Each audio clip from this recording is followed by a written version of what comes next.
ایک دفعہ کا ذکر ہے، ایک بادشاہ تھا جس کی بہت بڑی سلطنت تھی۔ اس بادشاہ کی 7 بیٹیاں تھیں مگر بیٹا کوئی نہیں تھا۔ وہ جب خوش ہوتا تو ایک مجمع لگاتا اور لوگوں سے سوال کرتا۔ جو اس کے سوال کا جواب دیتا تو اس کو اس کا من چاہا انعام ملتا۔ ایک دن بادشاہ بہت خوش تھا۔ وہ اپنے 7 بیٹیوں کو بلا کر پوچھتا ہے کہ میں تم سے ایک سوال پوچھوں گا، اگر جواب اچھا لگا تو میں تمہیں تمہارا من چاہا انعام دوں گا۔ تم سب ایک قطار میں کھڑی ہو جاؤ اور ایک ایک کر کے بتاؤ کہ تم کس کا دیا کھاتی ہو اور کس کا دیا ہوا پہنتی ہو۔ 7 میں سے 6 بیٹیوں نے کہا کہ ابا حضور آپ کا دیا کھاتے ہیں اور آپ کا دیا پہنتے ہیں اور آپ ہی کی وجہ سے ہماری یہ شان و شوکت ہے۔ بادشاہ بہت خوش ہوا اور سب کو ان کے من پسند چیزیں دی، مگر جب سب سے چھوٹی بیٹی کی باری آئی تو اس نے کہا میں اللہ کا دیا کھاتی ہوں اور اپنی قسمت کا پہنتی ہوں اور یہ میرے نصیب ہے۔ بادشاہ یہ سنتے ہی آگ بگولا ہو گیا اور کہنے لگا تو نے میری ناشکری کی ہے، تجھے اس کی سزا ضرور ملے گی۔ شہزادی نے کہا جو حکم ابا حضور۔ بادشاہ نے سپاہیوں کو حکم دیا کہ جاؤ اسے جنگل میں چھوڑ آؤ، میں بھی دیکھتا ہوں کہ یہ کیسے اللہ کا دیا کھاتی ہے اور اپنے نصیب کا پہنتی ہے۔ شہزادی سے تمام زیورات واپس لے لیے گئے اور خستہ حال کپڑوں میں بغیر کسی ساز و سامان کے بادشاہ کے حکم کے مطابق جنگل میں تنہا چھوڑ دیا۔ لیکن شہزادی بہت پرسکون اور مطمئن تھی اور اسے اللہ پر توکل اور بھروسہ تھا کہ جو اس نے رزق اور عیش و عشرت میرے نصیب میں لکھی ہے وہ مجھے ضرور ملے گی۔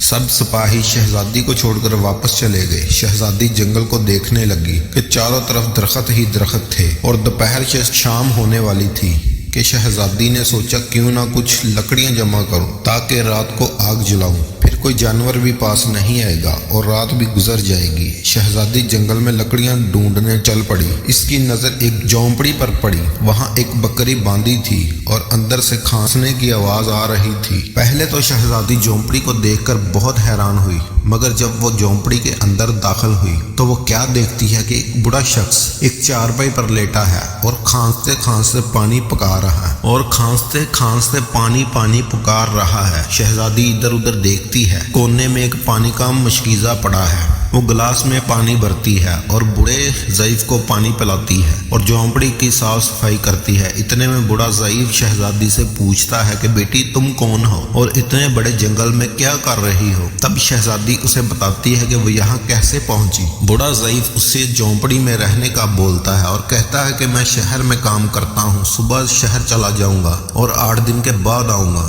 تم یہی رکنا اور جھونپڑی میں کھانے کا سامان ہے، وہ ندی پاس ہی ہے، وہاں سے تم گڑا بھر کر لے آنا۔ صبح کو بوڑھا ضعیف شہر چلا جاتا ہے۔ شہزادی یہاں اکیلی جھونپڑی میں صاف صفائی کر کے بکری کا دودھ نکال کر آدھا اپنے لیے رکھ لیتی ہے اور آدھا کونے میں برتن میں ڈال کر رکھ دیتی ہے کہ رات کو کوئی جانور بھوکا یا پیاسا ہوگا تو پی لے گا، اور خود اندر آ کے سو جاتی ہے۔ صبح سویرے جب شہزادی اٹھتی ہے کیا دیکھتی ہے کہ دودھ کا برتن خالی پڑا ہے اور پاس ہی ایک لال پڑا ہے جو دیکھنے میں بہت ہی نایاب اور قیمتی معلوم ہوتا ہے اور اس کے پاس ہی سانپ کے نشان بھی موجود ہوتے ہیں۔ تب شہزادی کو یاد آتا ہے کہ بچپن میں اس نے سنا تھا کہ جب کوئی نایاب سانپ خوش ہوتا ہے تو ایک لال اگلتا ہے جس کی قیمت ہیرے جواہرات سے بھی مہنگی ہوتی ہے۔ شہزادی بہت حیران ہوتی ہے، وہ دل میں سوچتی ہے کہ شاید سانپ بھوکا تھا اس لیے وہ دودھ پی کر خوشی میں لال چھوڑ گیا۔ پھر وہ لال اٹھا کر پاس رکھ لیتی ہے اور پھر اگلی رات شہزادی برتن میں دودھ ڈال کر رکھ دیتی ہے اور اگلی صبح جب دیکھتی ہے تو ایک لال پڑا ہوتا ہے، اور ایسے کرتے کرتے 7 دن گزر جاتے ہیں اور شہزادی کے پاس 7 لال جمع ہو جاتے ہیں۔ 8ویں دن بوڑھا ضعیف آ جاتا ہے، تب شہزادی اسے لال دکھاتی ہے اور سارا واقعہ بیان کرتی ہے اور بوڑھے ضعیف کو 3 لال دیتی ہے اور کہتی ہے کہ شہر جا کر یہ لال بیچ دو اور آتے وقت اپنے ساتھ محل بنانے والے مزدور لے آنا۔ باقی 4 لال شہزادی اپنے گلے میں مالا کے طور پر پہن لیتی ہے اور کچھ ہی مہینے میں جنگل میں ایک عالیشان محل تیار ہو جاتا ہے جس میں بوڑھا ضعیف اور شہزادی رہنے لگتے ہیں۔ ایسا خوبصورت محل جس میں ہر آرائش، نوکر چاکر، دنیا کی تمام نعمتیں موجود ہوتی ہیں۔ شہزادی جنگل میں لکڑی کی ایک فیکٹری لگا دیتی ہے جس میں غریب کام کرتے ہیں۔